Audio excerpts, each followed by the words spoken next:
Never Lie by Freida McFadden Chapter 22. Trisha, present day. The recording comes to a stop and the tape recorder click turning off automatically based on this tape recording. It sounds like EJ was forcing Dr. Hale to continue doing therapy sessions with him. Maybe he was blackmailing her, except what was he using to blackmail her? I'm not sure I can listen to any more EJ sessions. There's something about the sound of his voice that makes my skin crawl. You can tell just from listening to him that he's not a good person. He's evil. Trisha? I nearly jump out of my skin at the sound of ripping on the door to the office. I just barely have time to shove the tape recorder into the top drawer of the desk before the door swings open. It's driving doesn't me wild that this house have any locks. Trisha? Ethan is standing at the door, the bottom of his jeans slightly damp from the snow even though he was wearing boots.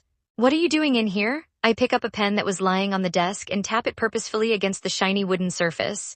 I decided since there isn't much to do, I would work on my resume a little. It's a plausible enough lie. At the moment, I'm between jobs. I used to work at an online magazine. You know the kind 12 tips to make your boyfriend sizzle, 5 recipes that will get things going in the bedroom, how to drop 15 pounds without even trying. I was the master at creating clickbait, but then the magazine unexpectedly went belly up right before the wedding. It wasn't like I was going to look for jobs on my honeymoon, so it gave me an excuse to procrastinate. And somehow now it's been almost 6 months that I've been unemployed. It's not that I don't want to work. I do. I would love to be a productive member of society, but I remember how long it took to find a permanent position at the magazine, and I'm not excited to start pounding the pavement again. Rejection hurts, even though it's a part of the job application process. And now house hunting has become yet another excuse to avoid it. After all, moving and possibly renovating a house will be a now my pregnancy. A full-time job, and of course thing because Ethan is apparently thinking the same. He crinkles his nose. You're looking for a job now, but we're going to have a baby soon. Not that soon, I point out, even though I secretly agree with him.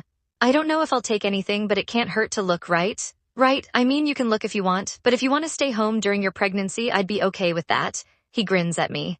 More than okay. I get a warm, fuzzy feeling all over my body. I hit the husband jackpot. I don't know why my friends don't like him. Whenever we talk about him, they always say, this is a red stag or that's a red flag. But Ethan is a genuinely good guy. What does it matter that he hasn't had many girlfriends before me? And why should the fact that he lost his parents and doesn't have much family be a reason I should avoid him?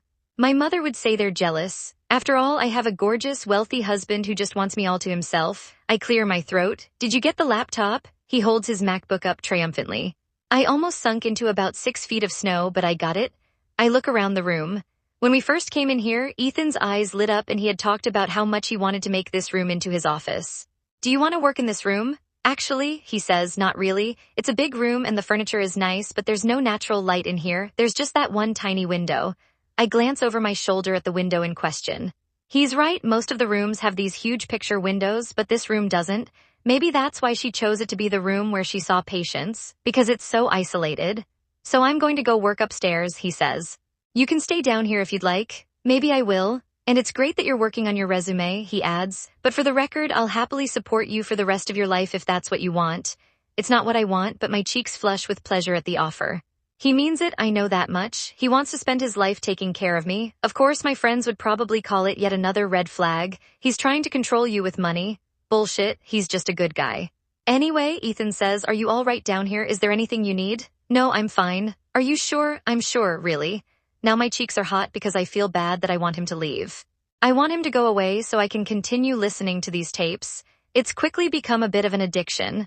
Will the contents of these tapes reveal the secret of what really happened to Dr. Adrian Hale?